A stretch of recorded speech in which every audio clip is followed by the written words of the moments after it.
18-year-old Danielle Peebles is not so different from your average girl in Harlem, growing up in a single-parent home in the projects.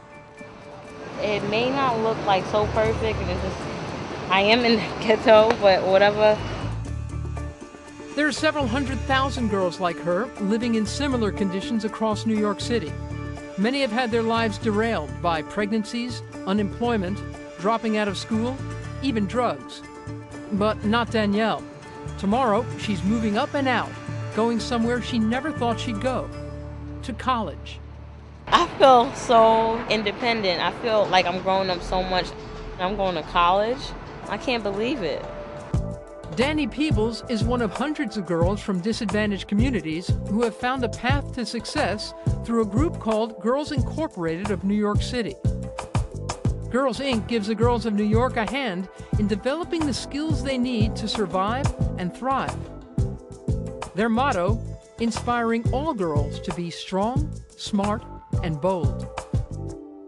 We start at 9 years old. Start early, stay late.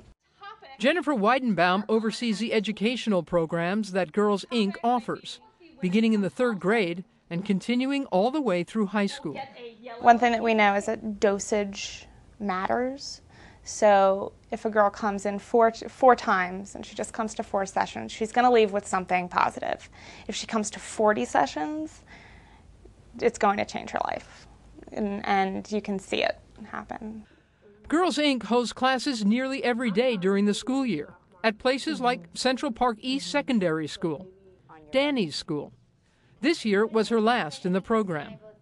What we're going to talk about today is the difference between a want and a need. Today's class, Economic Literacy, or how to manage one's personal finances. If we figure out how we want to sort of make money and save money, that'll affect our lives in the future.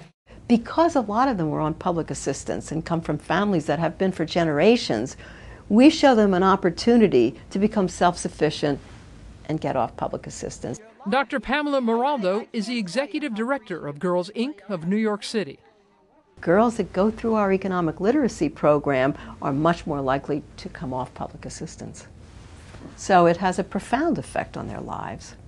Girls Inc.'s classes give at-risk youth the skills they badly need but seldom have. The girls are taught how to apply for a job. You want to put down your highest degree achieved as well as the college or vocational school that you're currently in. And they're given the tools to survive a rough world in classes on self-defense.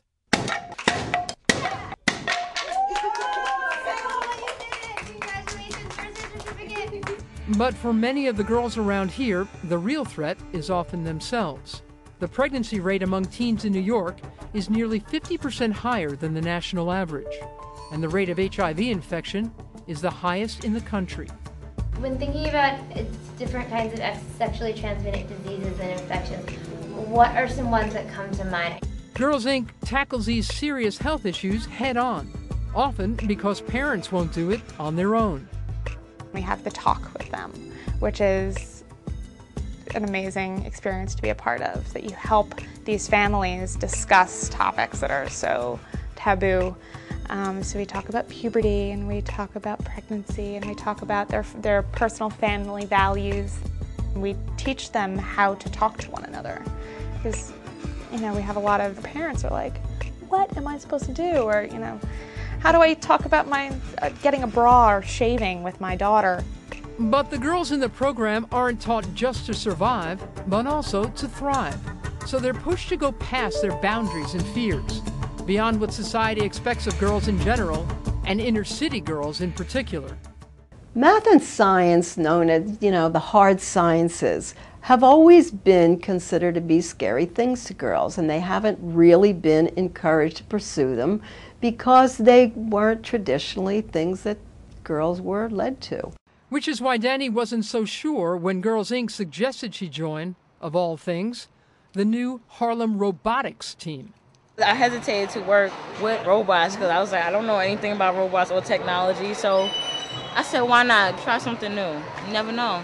They're really encouraged to listen to their inner voice, to really not be cowed by external voices that are going to say, girls shouldn't go there, girls can't do this, girls never become this. So Dani joined the team.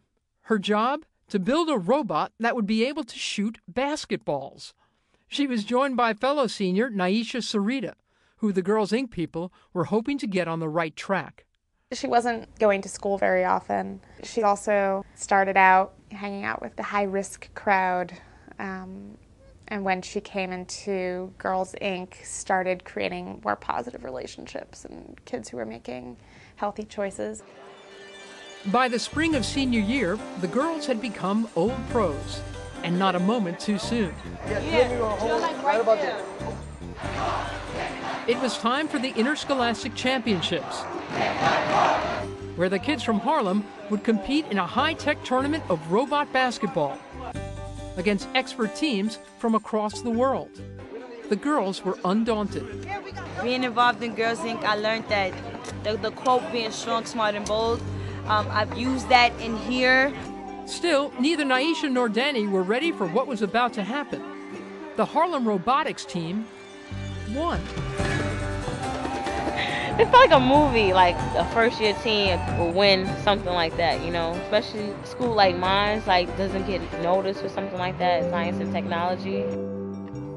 For girls like Dani and Naisha, Girls Inc. is about aiming higher than they'd ever thought to, which is why Girls Inc. also holds mixers with high-powered women from some of New York's top companies. This year, the girls got to know the women of J.P. Morgan and Thompson Financial. They found mentors, discussed careers, and spoke of the challenges that stood in their way. Dani had a surprise for everyone. I'm letting out this right now. I have a learning disability. I just found out, and it's been emotional for me. I think the fact that she felt compelled to talk about it shows that she really feels like this is an extension of her family. That you can't keep something like that secret from your extended family. This is a place where you talk about things. You're accepted for who you are, and we want you to show us who the real you is. And we know that she wants to be a chef, and we know that she has a learning disability, and that's why we love her. We love you, and my sisters, my friends, like they're like everything to me, you know. And I needed that for them to tell me, "Oh, it's nothing wrong with you, Dan. You're fine the way you are." And I know I'm fine now because there is ways of fighting it, and I did fight it because I graduated, you know. And I'm just gonna keep on continuing because I am going to college, you know. Indeed, college is where nearly every Girls Inc. grad winds up.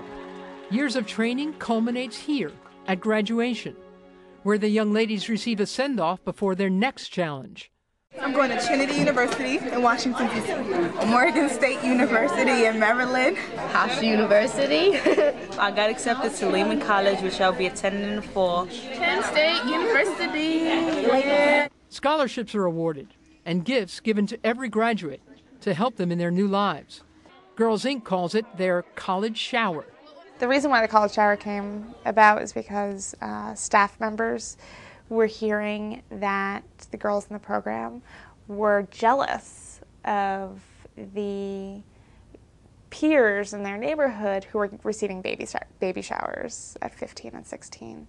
And they were getting all of the attention, and why did they get gifts and attention, and we get nothing? So we're like, okay, let's do something. And it's like, yeah, I need to get my college application in so I can go to the shower. It's like once they really see that they're going to be rewarded and respected and honored for making a choice to go on to school and to get an education, their response is magnificent. It's exciting, and you really feel a tremendous sense of accomplishment. Girls Inc. of New York City has always been like a best friend to me, helping me out. I felt discouraged, alone and let down. So to all girls and girls that I'm leaving behind, I want to say stay committed. For all the things you learn in session, you learn so much about yourself. Before long, it was time for the girls to move on and move up. I'm leaving tomorrow at 6 o'clock in the morning. I have my shoes, I have my toiletries and my hair supplies. I have the things that Girls Inc. gave me. Thank you. Danny also packed some reminders of what Girls Inc. had given her over the years. A sense of accomplishment and a desire for more. Home robotics team, national championship. Who would ever expect that? Danny Peebles is off at college now, and there's a new generation of underprivileged girls who could follow right behind her. Turns out, they need only someone to believe in them. Girls Inc. is here to tell you can do it. You can do whatever you want to do. We expect that you will not live in poverty and that you will not have a kid at 14. We expect that you're going to be self-sufficient and a good citizen. A little bit of concern goes a long way in a girl's life. I mean, when you think about the teachers that you've had, the ones you really remember, they're the ones that really showed a concern for your future, they saw something special in you, and they encouraged you, they rewarded you, they believed in you. That's what we do for Girls at Girls Inc. We believe in them. For information on how you can support the girls of New York City, call 212-531-7620 or visit www.girlsincnyc.org.